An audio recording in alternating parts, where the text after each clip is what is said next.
Saludos. Hoy nos vamos a sumergir en los orígenes más remotos de nuestra economía.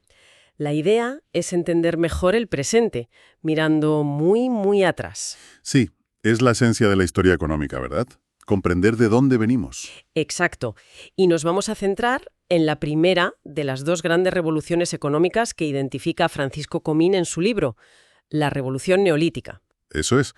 La industrial vino mucho después, pero esta, la neolítica, es la base de todo lo demás, prácticamente. Comín cita a Paul Seabright, que dice algo así como que nuestra civilización es una especie de experimento arriesgado, Mm, que empezó hace unos 10.000 años con la agricultura, pero aprovechando capacidades humanas que llevaban mucho más tiempo ahí. efectivamente. Y hoy lo que haremos será analizar a fondo el capítulo 1 del libro de Comín, Historia Económica Mundial, de los orígenes a la actualidad. El objetivo es que las ideas claves sobre esta transformación queden claras, que se entiendan bien y se recuerden fácilmente.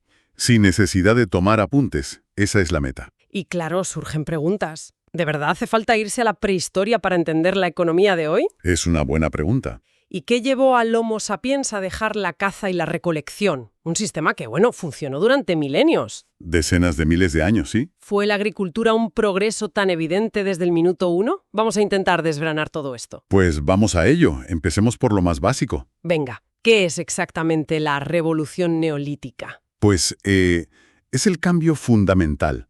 Pasar de lo que llamamos economías depredadoras, Que son las del Paleolítico, ¿no? Caza, pesca, recolectar lo que pillas. exacto, lo que la naturaleza te da, a pasar a economías productoras, que son las del Neolítico. O sea, agricultura y ganadería. Justo. Pasar de tomar lo que hay a producirlo tú. Intencionadamente. Ese es el salto clave. Y claro, eso cambia la vida por completo. Del nomadismo Al sedentarismo. Claro. Si tienes que cuidar tus plantas y tus animales, ya no te puedes mover tanto. Tienes que quedarte. además, tecnológicamente, se asocia a la piedra pulimentada, ¿verdad? Que es más elaborada que la piedra tallada del Paleolítico, la piedra vieja. Sí, es uno de los marcadores arqueológicos típicos. Y es interesante contrastar cómo se vivía antes y después. A ver, La vida del cazador-recolector. Comín cita estudios que sugieren que podía tener una dieta más variada ¿sí? y, sorprendentemente, quizás incluso requerir menos horas de trabajo para sobrevivir, al menos en entornos ricos en recursos. Curioso. Era una vida móvil, claro, siguiendo a los animales, los ciclos de las plantas, como tener un supermercado natural, pero con sus épocas buenas y malas, claro. Y frente a eso, la agricultura al principio, me imagino que más trabajo duro. Seguramente. Y una dieta, al inicio, menos diversa, más basada en pocos cultivos, Monocultivos, quizás, podría ser, y una dependencia enorme del clima, de las plagas. pero con una ventaja nueva y fundamental. Ahí está la clave, la posibilidad de almacenar, guardar la cosecha. Y eso abre la puerta a generar excedentes. Producir más de lo que necesitas para comer hoy. Exacto. Es como empezar a cultivar tu propia despensa. Una apuesta con mucho potencial, pero también con riesgos nuevos y enormes. ¿Y quién es el protagonista de este cambio? El Homo sapiens, claro. Sí, pero es importante entender el contexto. Venimos de millones de años de evolución. Ya el Homo habilis o el erectus usaban herramientas, ¿eh? Podríamos verlas como los primeros bienes de capital. Herramientas de piedra, claro. Eso es. Pero la clave para este cambio tan relativamente rápido, en términos evolutivos, no está tanto en la genética, sino en el desarrollo cultural de los últimos 50 o 60 mil años. ¿Te refieres al pensamiento abstracto, al arte? Exacto. El pensamiento simbólico, que vemos en el arte rupestre, en los enterramientos, y, sobre todo, el lenguaje complejo. ¿Y cómo ayudó el lenguaje a la agricultura? Pues permitió acumular conocimientos sobre plantas y animales, experimentar, transmitir esas técnicas. Y organizar la vida en común, supongo. Fundamental. Crear las normas sociales necesarias para vivir juntos en aldeas, de forma sedentaria. Sin esa capacidad cultural, ese software mental, el salto agrícola habría sido impensable. Entonces el proceso no fue de golpe, fue gradual. Ir seleccionando plantas, animales, Domesticándolos poco a poco. asentándose, empezando a guardar comida. Exacto. Y el almacenamiento trajo seguridad alimentaria, sí, pero también problemas nuevos. ¿Cómo cuáles? Pues defender esos almacenes, no solo de animales, sino de otros grupos humanos. Claro, la riqueza atrae. Y renunciar a la movilidad, que era una defensa para los cazadores, si vienen problemas, me muevo, fue una de las grandes pegas del sedentarismo. Había que quedarse y defender lo tuyo. Económicamente, entonces, la gran novedad es el control humano sobre la producción de alimentos. Sí, y sobre todo la capacidad de generar excedentes de forma más o menos regular, ese extra, ese sobrante, Es la base de todo lo que viene después. prácticamente. Más población, porque se puede alimentar a más gente. Especialización del trabajo, porque no todo el mundo tiene que dedicarse a buscar comida. Sociedades más complejas. Vale, hagamos una mini pausa mental. Un pequeño resumen hasta aquí. Venga, 3 ideas clave. 1. Revolución neolítica es pasar de cazar y recolectar a cultivar y criar, de depredar a producir. eso es. 2. Implicó sedentarismo, almacenamiento y, ojo, nuevos riesgos y la necesidad de defenderse. Fundamental. Y 3. Todo esto fue posible gracias a las capacidades biológicas previas, pero sobre todo a las culturales del Homo sapiens. Lenguaje, pensamiento simbólico, normas. Perfecto. Esas son las bases. ¿Qué es lo que se suele entender mal de esto? Pues un error muy común es pensar que la agricultura se adoptó porque era más fácil o mejor desde el principio. Ya hemos visto que no necesariamente. No. Comín insiste en que la vida cazadora-recolectora tenía sus ventajas y la agricultura inicial sus inconvenientes y más trabajo. No fue un camino de rosas inmediato. ¿Otro error? Confundir paleolítico con neolítico. Recordar, paleo es viejo, piedra tallada, depredadores. Neo es nuevo, piedra pulimentada, productores. Vale, fácil de recordar. Y 3 ideas clave para llevarnos de este bloque. Pues diría, 1. Neolítico significa producción intencionada de alimentos. ¿Bien? 2. El sedentarismo y el almacenamiento son consecuencias directas y motores del cambio. Y 3. Que las capacidades intelectuales y culturales del Homo sapiens fueron un prerequisito indispensable. Sin ellas, no hay revolución. Perfecto. Ahora, la gran pregunta. Si cazar y recolectar funcionaba, ¿por qué cambiar? Aquí Comín nos presenta un debate importante. Sí, el debate sobre las causas, sobre el origen de la agricultura. Hay dos grandes interpretaciones. ¿La primera cuál es? La interpretación que podríamos llamar tradicional, o centrada en la oferta, ¿Qué significa eso? pues que ponía el acento en factores externos.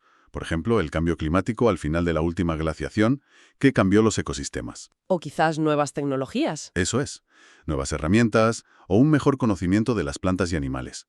La idea era que algo cambió en las posibilidades disponibles, en la oferta de recursos o tecnologías, que hizo la agricultura más atractiva o viable. Vale, esa es la visión clásica. ¿Y la moderna? La visión que Comín recoge como más aceptada hoy día se centra en la demanda. ¿Demanda de qué? Demanda de alimentos. El argumento principal es que el motor fue el crecimiento de la población humana. ¿Que empezó a aumentar más rápido? Parece que sí, sobre todo hacia el final del Pleistoceno. Y claro, más gente significa más bocas que alimentar. Y eso presiona los recursos naturales. Exacto. Ejerció una presión cada vez mayor sobre lo que la caza y la recolección podían ofrecer de forma sostenible. La clave entonces no sería tanto una nueva posibilidad, oferta, sino una nueva necesidad, demanda. ¿Y en qué se basa esta visión moderna? Pues en varios puntos. Primero, es muy probable que el conocimiento sobre cómo funcionaban las plantas o cómo manejar animales existiera desde mucho antes. No fue que de repente inventaran la agricultura. No. Más bien aplicaron conocimientos que ya tenían o que fueron acumulando cuando hizo falta de verdad. Entiendo. ¿Qué más? Segundo, la eficiencia de la agricultura primitiva. Si mides las calorías que obtienes por cada hora de trabajo, Era mayor que la de cazar. pues no necesariamente.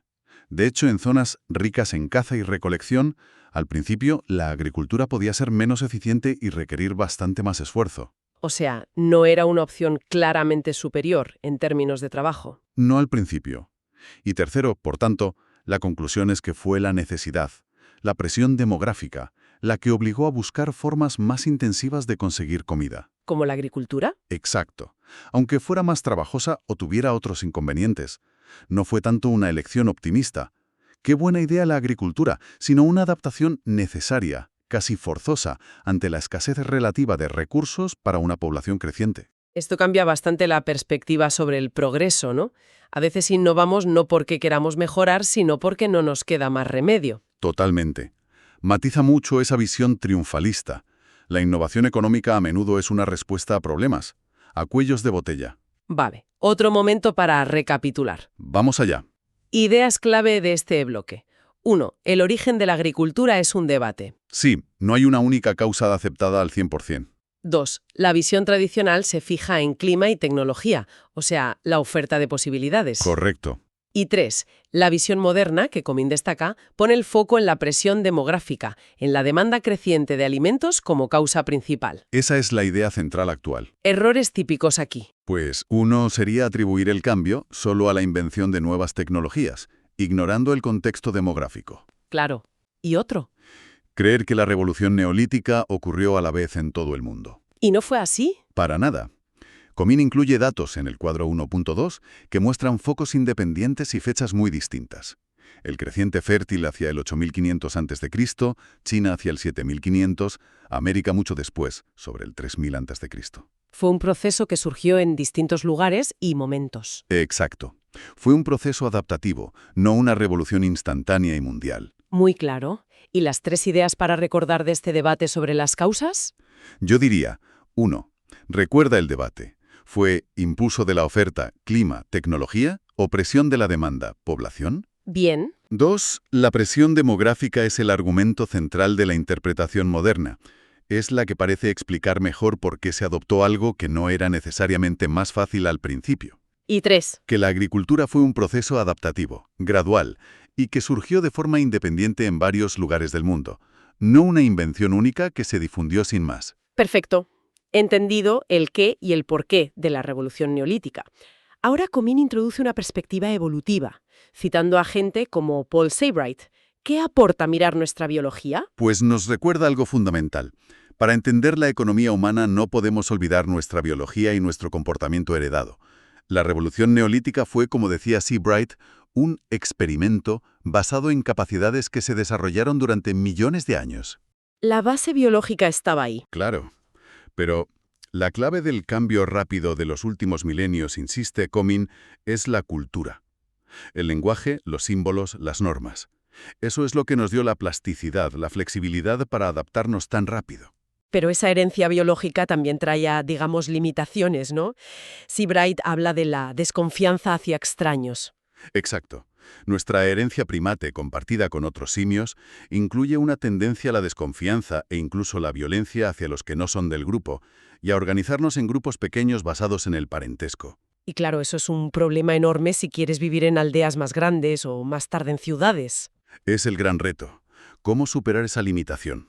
¿Cómo conseguir que miles de personas que no son familia directa cooperen, vivan juntas, organicen la defensa, construyan cosas en común, intercambien? Ese es el gran salto social, ¿verdad? Aprender a cooperar con extraños. Justo.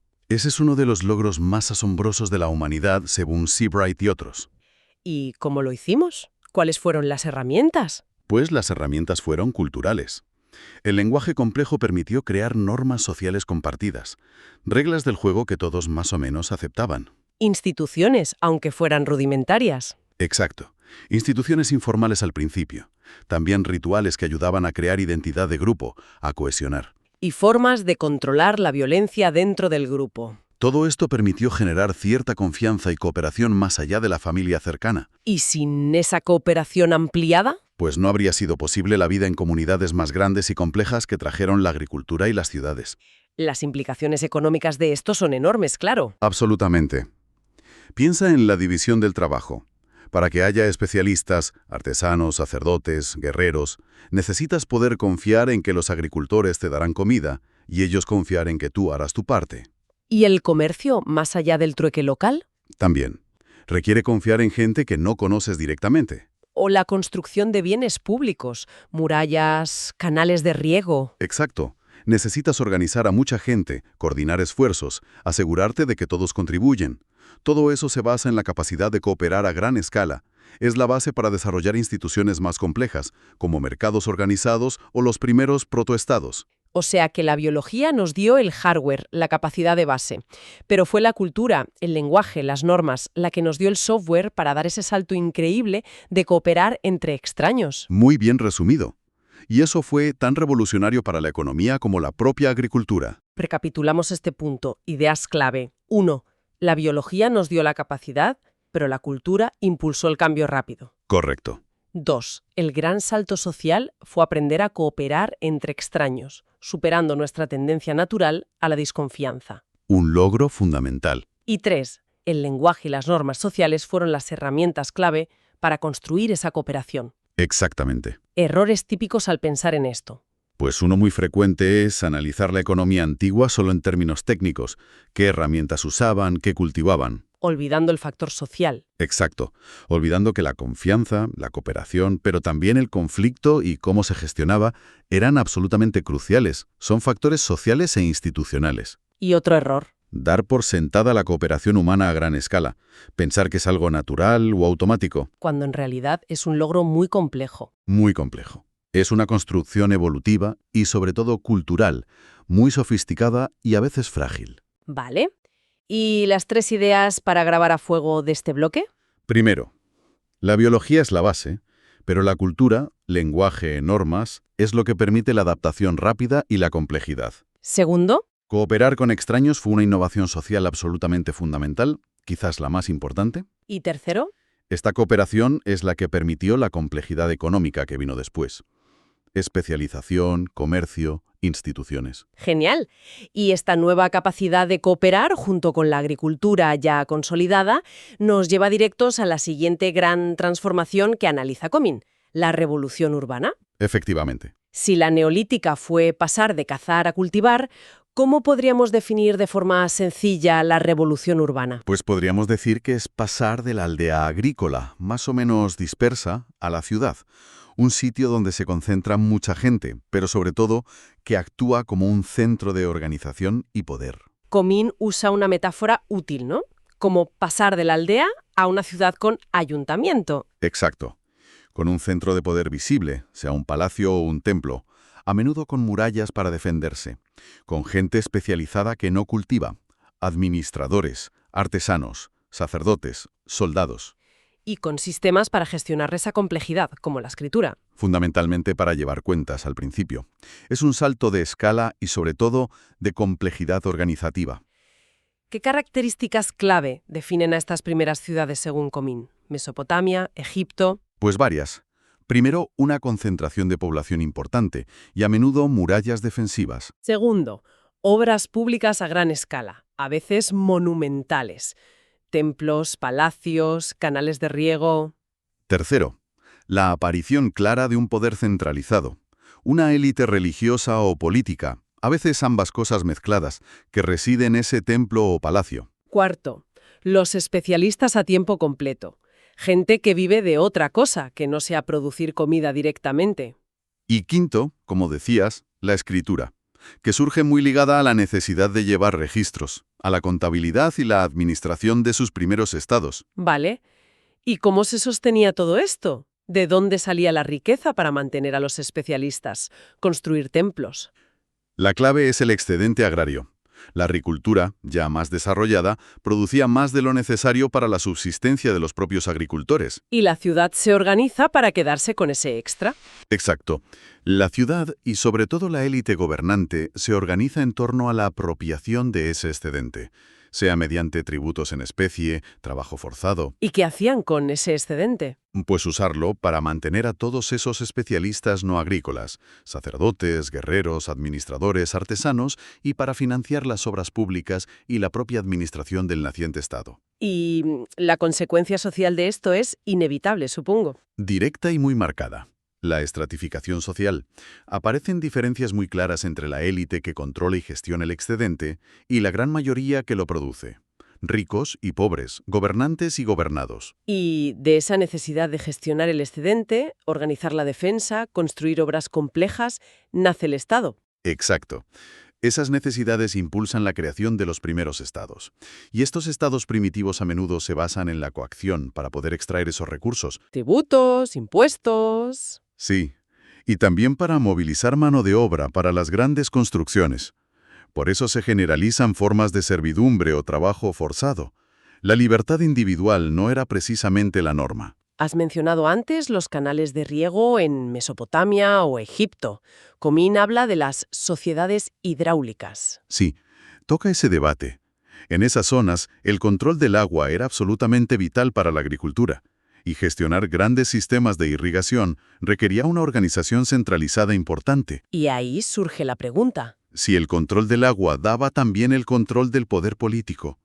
Es la idea del despotismo hidráulico, asociada a Wittfogel, aunque Comín lo menciona como un debate abierto. No es una conclusión cerrada. No, pero sí evidencia que la gestión de recursos clave como la tierra y el agua y los derechos de propiedad sobre ellos se vuelven asuntos centrales y muy conflictivos. Las obras es donde nacen la contabilidad y el dinero. Exactamente ahí.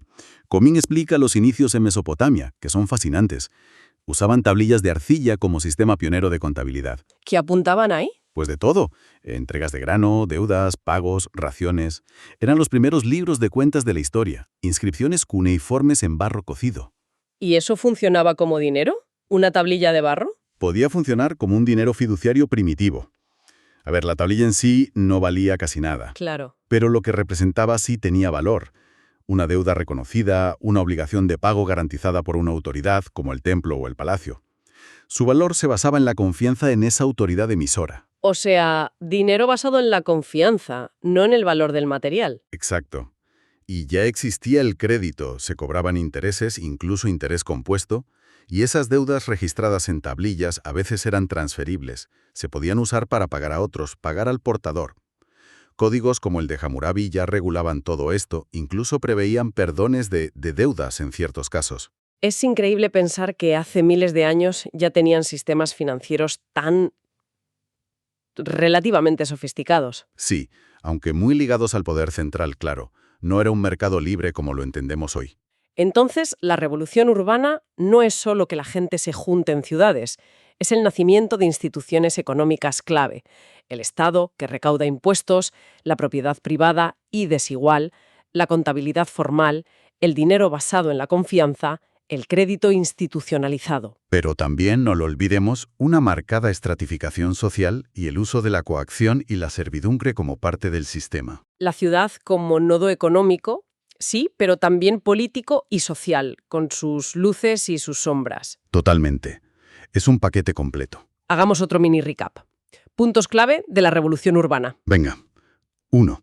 Revolución urbana significa concentración de gente, poder y riqueza en las ciudades. 2. Se basa en gestionar el excedente agrario, lo que crea estratificación social, ricos y pobres. 3. Nacen el Estado, la escritura, inicialmente para contar y administrar, y las primeras formas de dinero, fiduciario, basado en deuda y confianza. Perfecto. Errores comunes sobre las primeras ciudades. Pues, imaginarlas solo como centros culturales o religiosos. Olvidando su función económica y política. Exacto. Su función primordial era gestionar ese excedente y ejercer el poder. La cultura y la religión a menudo estaban al servicio de eso. ¿Otro? Pensar que el dinero siempre fueron monedas de oro o plata. Las tablillas mesopotámicas son un ejemplo clarísimo de dinero fiduciario mucho más antiguo. El valor estaba en la confianza, no en el metal. Muy importante eso. ¿Algo más? Sí, idealizar estas primeras civilizaciones. Eran logros impresionantes, sin duda, pero la servidumbre, el trabajo forzado y la desigualdad eran elementos estructurales, no excepciones. Hay que tener esa visión completa. De acuerdo. 3 ideas para recordar sobre la revolución urbana. Primero, ciudad es igual a centro de poder más economía basada en el excedente. Segundo, estratificación social y Estado surgen juntos de la mano. Y tercero, la contabilidad y el dinero, en sus formas primitivas, nacen por necesidades prácticas de administración y de registro de obligaciones y comercio. Excedente, escritura, dinero. ¿Qué viene después? Comín habla de cómo se organizan políticamente estas nuevas entidades. Sí, una vez que la revolución urbana se consolida, cristalizan principalmente 2 modelos de organización política. ¿Cuáles son? Por un lado, las ciudades-estado. Entidades políticas más pequeñas, centradas en una ciudad principal y su territorio circundante. Ejemplos como las ciudades sumerias, ¿no? O las fenicias, las primeras polis griegas, incluso Roma al principio. Exacto. Y por otro lado, los imperios territoriales. mucho más grandes, controlando vastas extensiones de tierra y pueblos diversos desde un poder central fuerte. Como Egipto, Babilonia, el Imperio Persa, Asiria o la Roma ya imperial. Esos son los dos grandes modelos que dominan la antigüedad. ¿Y cómo interactuaban? ¿Cómo crecían o se relacionaban entre sí? Pues Comín destaca dos estrategias básicas hacia el exterior, que a menudo se combinaban o alternaban. La primera, El comercio. Buscar alianzas, establecer rutas comerciales, intercambiar bienes. Esta vía depende de la cooperación y la confianza, que, bueno, no siempre eran estables. y la segunda, La conquista. La guerra pura y dura para obtener botín, tierras, esclavos o imponer tributos a los vencidos. Implica violencia, someter o expulsar a otras poblaciones. me imagino que la riqueza acumulada en las ciudades, grano, tesoros, las hacía un objetivo muy atractivo para la conquista. Desde luego. Y eso mismo incentivó a la gente a concentrarse dentro de las murallas para poder defenderse mejor. Vivir juntos por seguridad. Exacto. Y esa convivencia tan densa, a su vez, reforzó la necesidad de organización colectiva. Ponerse de acuerdo para la defensa común, gestionar servicios. Y eso da más poder al poder político central. Claro, porque es el encargado de organizar esa defensa, de proveer esos bienes públicos y también de usar la coacción contra los que intentan aprovecharse sin colaborar, los gorrones o free riders, como se dice en economía. Comín también compara un poco las diferencias internas entre los modelos de ciudad-estado e imperio, ¿verdad? Sí, señala algunas diferencias interesantes en su estructura y estrategia. Las ciudades-estado, al estilo griego o romano inicial, Como eran. solían tener una base de ciudadanos más o menos libres, propietarios, artesanos, aunque también con muchos esclavos. Y sus ejércitos solían ser milicias ciudadanas. Gente que defendía lo suyo. Exacto, con una motivación defensiva alta. Tendían a preferir guerras cortas y decisivas, para volver pronto al trabajo. Y a menudo dependían del comercio para financiar sus ejércitos, comprar armas o contratar mercenarios si hacía falta. ¿Y los imperios? Los imperios tributarios eran diferentes. Su base eran territorios enormes, con súbditos que pagaban impuestos. Necesitaban ejércitos profesionales y permanentes para controlar esas extensiones y seguir expandiéndose. Guerras más largas de desgaste. A menudo sí. Y su financiación venía sobre todo de los tributos, aunque a veces, como apunta Comín, recurrían a trucos como el impuesto inflacionista. ¿Qué es eso? Adulterar la moneda. Quitarle oro o plata, mezclarla con metal base. El Estado podía así fabricar más monedas con la misma cantidad de metal precioso para pagar sus gastos. Pero claro, el valor real de cada moneda disminuía. Es una forma encubierta de impuesto. Interesante. O sea que la estructura política, si tenías ciudadanos o súbditos, milicias o ejército profesional, condicionaba totalmente la economía y la forma de hacer la guerra. Exactamente. Y como decíamos, no hay que ver comercio y conquista como mundos separados. Podían ser estrategias complementarias o alternativas según el momento y el vecino. Y Comín menciona de pasada que todos estos movimientos, guerras, migraciones, también facilitaron la difusión de la agricultura y la mezcla genética en sitios como Europa. Sí, la interacción, fuera pacífica o violenta, también tuvo esas consecuencias de difusión tecnológica y demográfica. Vale, recapitulemos este último bloque. Ideas clave. 1. Tras la revolución urbana surgen dos modelos políticos principales: ciudad-estado e imperio territorial. Correcto. 2. Crecen y se relacionan usando dos herramientas básicas: el comercio y la conquista militar. A menudo combinadas. Y 3. Su estructura política interna, ciudadanos, súbditos, milicia, ejército profesional, afecta mucho a su economía y a su estrategia militar y de expansión. Fundamental entender esa conexión. Errores típicos aquí. Pues no diferenciar bien entre el modelo de ciudad-estado, más pequeño, a menudo más comercial, y el de imperio, extenso, base tributaria, son distintos. Otro. Ver guerra y comercio como cosas totalmente opuestas y excluyentes. Comín deja claro que podían ir juntas o ser alternativas. Y quizá olvidar la importancia de lo militar. Sí, ignorar el papel crucial de la organización militar y sobre todo de su financiación en la economía y la política de la antigüedad era un factor económico de primer orden. Perfecto. ¿Y las 3 ideas finales para recordar sobre esto? Pues, 1. Existen dos modelos básicos posturbanos, ciudad-estado e imperio. 2. Comercio y conquista son sus herramientas de interacción y expansión. Y 3. La estructura política interna, ciudadanos versus súbditos, tipo de ejército, es determinante para su economía y estrategia. Muy bien. Hemos cubierto muchísimo terreno. Antes de ir al resumen final y las preguntas, Comín cita a algunos autores o ideas específicas en este capítulo. Mencionemos brevemente las principales. Paul Seabright ya ha salido varias veces. Sí, con su enfoque evolutivo, el reto de la cooperación entre extraños, la naturaleza conflictiva inicial y la importancia de la organización política colectiva para la prosperidad una vez que surgen las ciudades. También aparece Jared Diamond, ¿no? En relación con la geografía. Se le menciona en la leyenda de una tabla sobre la difusión de la agricultura. Su mención sirve para subrayar que hubo diferencias geográficas y temporales importantes en cómo y cuándo se desarrollaron estos procesos en distintas partes del mundo. Y luego está la idea del despotismo hidráulico. Exacto. Comín introduce ese concepto asociado a Karl Wittfogel, aunque no lo nombre explícitamente en los fragmentos que tenemos, como parte del debate histórico sobre si el control de grandes sistemas de riego en civilizaciones fluviales, Mesopotamia, Egipto, llevó necesariamente a formas de poder político más autoritarias y centralizadas. Es un debate, no una afirmación cerrada. Entendido. Menciones importantes para contextualizar las ideas. Muy bien, pues creo que hemos recorrido a fondo este primer capítulo de Comín. Si tuviéramos que quedarnos con las 5 ideas absolutamente fundamentales, las imprescindibles, ¿cuáles serían? Difícil elegir solo 5, pero allá van. Yo destacaría estas.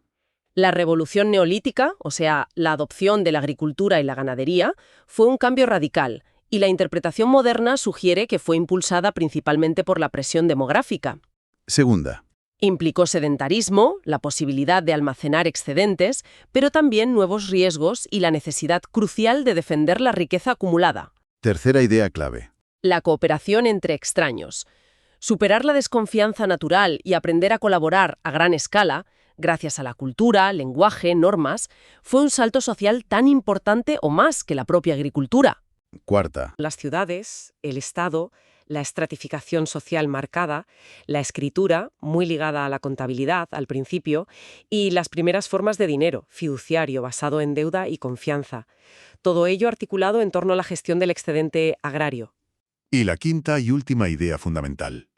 Que tras la revolución urbana surgieron 2 modelos políticos principales, las ciudades-estado y los imperios territoriales, con distintas estructuras internas y diferentes estrategias económicas y militares, combinando comercio y conquista. Fantástica síntesis. Creo que recoge lo esencial. Y para que nuestros oyentes puedan autoevaluarse, ¿qué tal unas preguntitas rápidas? Yo lanzo la pregunta, dejamos unos segundos y tú das la respuesta clave. Me parece perfecto. ¿Vamos allá? Primera pregunta. ¿Qué distingue fundamentalmente a una economía depredadora de una productora? Pausa de 10 segundos. En la depredadora obtienes recursos directamente de la naturaleza, caza, recolección, mientras que la productora controla intencionadamente la producción de esos recursos, agricultura, ganadería. Muy bien. Segunda. Según la interpretación moderna que recoge Comín, ¿cuál fue el principal motor que impulsó la revolución neolítica? Pausa de 10 segundos. El crecimiento de la población y la consiguiente presión sobre los recursos disponibles para cazadores-recolectores, la necesidad creada por la demanda. Perfecto. Tercera. Nombra al menos 3 rasgos distintivos clave de la revolución urbana. Pausa de 10 segundos. Pues concentración de población y murallas, poder centralizado, Estado, templos, palacios, especialistas a tiempo completo, escritura ligada a la contabilidad, grandes obras públicas. Cualquiera de esos vale. Genial. Cuarta. ¿Qué desafío social fundamental tuvo que superar el Homo sapiens para poder formar sociedades complejas como las ciudades? Superar la desconfianza y la tendencia a la violencia hacia los extraños para lograr la cooperación a gran escala más allá del parentesco inmediato. Y la última, quinta pregunta. ¿Cuáles fueron las 2 principales estrategias que usaron las primeras civilizaciones para expandirse o relacionarse con el exterior? El comercio y la conquista militar, a menudo combinadas. Estupendo. Espero que estas preguntas ayuden a fijar los conceptos. Y ya para terminar, ¿qué reflexión final podemos extraer? ¿Qué ecos de todo esto resuenan hoy? Pues mira, yo creo que varios. La tensión entre población, recursos y tecnología sigue totalmente vigente hoy en día, ¿no? Piensa en los debates sobre sostenibilidad, seguridad alimentaria, cambio climático. Es el mismo triángulo fundamental, sí. También la importancia crítica de las instituciones, La confianza, las normas compartidas, el papel del Estado, son fundamentales para que la cooperación económica funcione a escala global. A veces damos por sentado lo difícil que fue construir esa capacidad de confiar y cooperar. Y no podemos olvidar las raíces profundísimas de la desigualdad. Vimos cómo nació ligada a quién controlaba y cómo se repartía aquel primer excedente agrícola. Es un problema que arrastramos desde entonces. Exacto. Y eso nos lleva de vuelta a esa idea de Seabright que comentabas al principio. El experimento arriesgado de la civilización no ha terminado. Seguimos en él. Seguimos en él. Aquellas primeras transformaciones sentaron las bases de nuestro mundo, pero también heredamos sus desafíos y sus riesgos. Y la pregunta es si hoy estamos gestionando adecuadamente los riesgos actuales, que son enormes, climáticos, sociales, tecnológicos, que en el fondo son una continuación de aquel experimento iniciado hace 10.000 años con unos pocos granos de cereal y mucha necesidad. Una pregunta muy potente para cerrar, sin duda. Pues con esta reflexión finalizamos nuestra inmersión en los orígenes más remotos de la economía, siguiendo el hilo del capítulo 1 de Francisco Comín. Esperamos que esta exploración haya sido clara, útil y estimulante. Muchas gracias por acompañarnos en este viaje al pasado. Recordar de dónde venimos siempre ayuda a entender mejor dónde estamos y quizás hacia dónde podemos ir. Hasta la próxima.